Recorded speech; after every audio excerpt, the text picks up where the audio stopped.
Republican presidential candidate Donald Trump repeatedly has gone after the presumptive Democratic presidential nominee Kamala Harris for her work dealing with illegal crossings at the U.S.-Mexico border. As border czar, Kamala threw open our borders and allowed 20 million illegal aliens to stampede into our country from all over the world.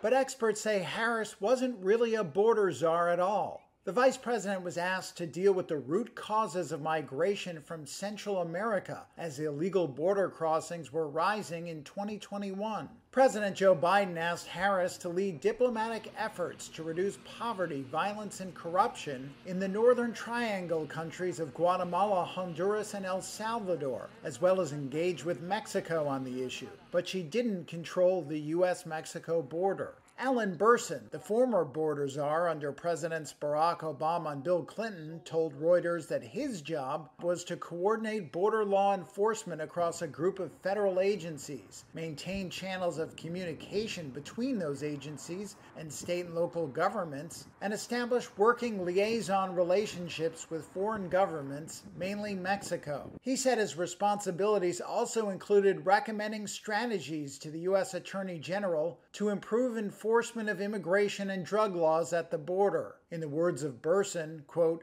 "This was not the job assigned to VP Harris, nor should it have been remitted to her office." Harris's record on migration is complicated, according to interviews with 3 current Biden officials, 13 former officials, and others tracking the issue. Some 7 million migrants have been arrested illegally crossing the U.S.-Mexico border under the administration of U.S. President Joe Biden, according to government data, all-time highs that have fueled Republican criticism. However, by May of 2021, the number of migrants crossing from Guatemala, Honduras, and El Salvador fell, although experts say the impact of Harris's efforts remain unclear. Immigration is the 3rd highest concern of U.S. voters behind the economy and extremism, according to a Reuters Ipsos poll in June. At that time, voters favored Trump's approach to immigration over Biden's 44% to 31%.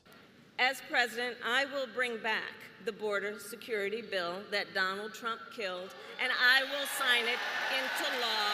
The Harris campaign, in a statement to Reuters, portrayed Trump as an extremist whose administration separated thousands of migrant families and who helped sink the bipartisan border security bill in the U.S. Senate.